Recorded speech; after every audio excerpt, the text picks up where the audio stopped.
ఇవాళ తెలంగాణలో సంచలనంగా మారుతున్నటువంటి బీసీ ఉద్యమం ఏదైతే ఉందో ఈ బీసీ ఉద్యమంలో బీసీల హక్కుల సాధన కోసం 42% రిజర్వేషన్ కోసం కాస్ట్ సెన్సస్ కోసం ఇవాళ బీసీ నాయకులు ఆమరణ నిరాహార దీక్ష చేస్తా ఉన్నారు. అంటే ఎలాంటి ఆహారం తీసుకోకుండా చనిపోవడానికి కూడా సిద్ధపడి ఇవాళ నిరాహార దీక్ష చేస్తా ఉన్నారు. దేశాన్ని కానీ మనోళ్ళందరూ చేస్తా ఉన్నారు. వాళ్ళది వీళ్ళ నుంచి పుట్టిన డిమాండ్ కాదు.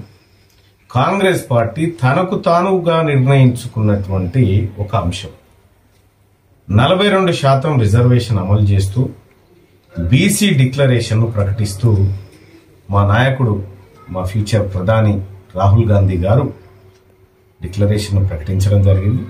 ఆ డిక్లరేషన్ అమలు కోసం ఇవాళ శీఘ్రంగా అమలును పూర్తి చేసి బీసీల వాటా బీసీలకు దక్కే విధంగా త్వరగా ప్రభుత్వం చర్యలు తీసుకోవాలని ఆమరణ నిరాహార దీక్ష చేస్తా ఉన్నారు సంజీవ్ గారు వీళ్ళంతా. కానీ అయితే నేను ప్రభుత్వాన్ని రిక్వెస్ట్ చేస్తా ఉన్నా, ఇది మనం చెప్పిన మాటే, మనం ఇచ్చిన మాటే. అతి త్వరగా ఈ బీసీ డిక్లరేషన్ హామీలను అమలు చేస్తూ బీసీలకు ఇచ్చిన మాట నిలబెట్టుకోవాల్సినటువంటి అవసరం మన మీద ఉంది. మన కాంగ్రెస్ పార్టీ ఎన్నికల మేనిఫెస్టో, ఆ మేనిఫెస్టోలో అధికారంలోకి వచ్చిన 6 నెలలలోపే కులగణన చేసి 42% రిజర్వేషన్ను బీసీలకు అందిస్తామని చెప్పడం జరిగింది. సో ఇది రాహుల్ గాంధీ గారి మాట. కాబట్టి ఈ మాటను నిలబెట్టుకోవాల్సినటువంటి అవసరాన్ని కాంగ్రెస్ పార్టీ కూడా గుర్తిస్తూ ఉంది. అలాగే నేను ఇతర పార్టీల నాయకులకు కూడా చెప్తా ఉన్నా, ఇటు బీఆర్ఎస్ పార్టీ అటు Bharatiya Janata party including left parties ఈ 42% అంశం పైన కాస్ట్ సెన్సస్ పైన మీ ఒపీనియన్ ఏంది చెప్పండి. మీరు మాకేంది అని తప్పించుకుంటారా? బీసీల ఓట్లు వద్దని ప్రకటిస్తారా?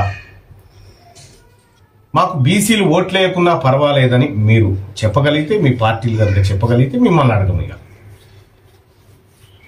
ఇవాళ కాంగ్రెస్ పార్టీ క్లియర్గా 42% ఇంప్లిమెంట్ చేయడానికి సిద్ధపడతా ఉంది, క్యాస్ట్ సెన్సస్ చేయడానికి సిద్ధపడతా ఉంది. రాజకీయ పార్టీలుగా బీఆర్ఎస్ పార్టీ ముఖ్యంగా కల్వకుంట్ల చంద్రశేఖరరావు గారు అలాగే కిషన్ రెడ్డి గారు, మీరు ఈ అంశం పైన మీ పార్టీ అభిప్రాయాన్ని తెలియజేయండి. ఇది తెలియజేయకుండా ఈ రాష్ట్రంలో ఇంకా ఏ అంశం గురించి మాట్లాడినా దానికి అర్థం లేదు. కాబట్టి 42% reservation for BCs and cost census దీన్ని ఇంప్లిమెంట్ చేయడం కోసం మాలాంటి రాజకీయ నాయకుల పైన బీసీ నాయకత్వం అంతా ఒత్తిడి చేస్తా ఉంది.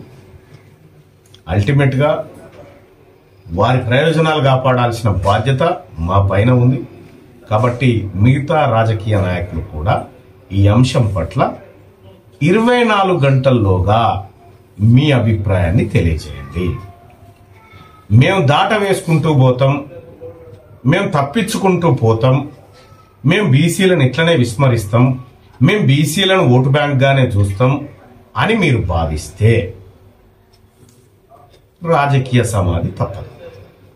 ఇవాళ బీసీలు తెలంగాణ రాష్ట్రంలో పూర్తి చైతన్యవంతమైనరు, జరిగిన పరిణామాలను దగ్గర నుంచి గమనించారు. కాబట్టి ఇవాళ మీ అభిప్రాయాన్ని తెలియజేయండి. అలాగే బీసీలకు తరతరాలుగా అన్యాయం జరుగుతుందని భావించినటువంటి ప్రజాస్వామిక వాదులైనటువంటి కొంతమంది రెడ్డిలు కానీ వెలమలు కానీ ఇంకా ఎవరైనా బీసీలకు అన్యాయం జరిగిందని గొంతెత్తేటువంటి వాళ్ళను నేను కడుపులో పెట్టుకుంటాను. ఇక్కడ కేవలం బీసీలను అనగదొక్కి బీసీలను కేవలం ఓటర్లుగా ట్యాక్స్ పేయర్లుగా చూసేటువంటి వ్యక్తులు ఎవరైతే ఉన్నారో మీకు ఒక రకమైనటువంటి హెచ్చరిక కూడా జారీ అవుతా ఉంది. మీరు రాజకీయంగా బతికి బట్ట కట్టాలంటే ఫస్ట్ ఈ అంశాన్ని తేల్చండి. మీరు అటుంటారా ఇటుంటారా క్లియర్ చేసుకోండి. మీరు లేదు మేము బీసీలకు వ్యతిరేకమని అటుంటే ఉండండి, ఇబ్బంది లేదు. ఇటు వస్తారా బీసీలకు మేము వాటా ఇవ్వాల్సిందే అని డిమాండ్ చేస్తున్నామంటారండి. కరెక్ట్గా అప్పుడు గీత గీయబడుతుంది, ఎవరితో యుద్ధం చేయాలనో తెలుసుకోగలుగుతారు. కాబట్టి బీసీలకు ఎట్టి పరిస్థితిలో 42% రిజర్వేషన్ రావాల్సిందే. ఈ నిరాహార దీక్ష ఏదైతే ఉందో ఈ నిరాహార దీక్షకు ఒక బీసీ బిడ్డగా మద్దతు ప్రకటిస్తూనే వీరి ఆరోగ్యాలు కాపాడుకునేటువంటి బాధ్యత కూడా మా మీద ఉందని తెలియజేస్తా ఉన్నాను. ఆ రకంగా ప్రభుత్వం పైన ఒత్తిడి తేవడానికి మేము సిద్ధంగా ఉన్నాం. ఎవరైతే బీసీ ఎమ్మెల్యేలు, చాలా మంది బీసీ ఎమ్మెల్యేలు ఉన్నారో మీరు కూడా ఈ దీక్షా శిబిరాన్ని సందర్శించి, ఎమ్మెల్యేలు ఎమ్మెల్సీలు ఎవరు సందర్శించి వాళ్ళ భరోసాను ఇవ్వాల్సిన బాధ్యత మనకి. సో ఆ రకంగా బీసీలకు న్యాయం జరిగే వరకు జరుగుతున్నటువంటి పోరాటంలో భాగస్వాములు అవుతున్నందుకు సంతోషిస్తుంది. సాధిద్దాం 42% రిజర్వేషన్, సాధిద్దాం కుల జనగణనను, జై బీసీ, జై బీసీ, జై బీసీ, జై బీసీ, జై బీసీ.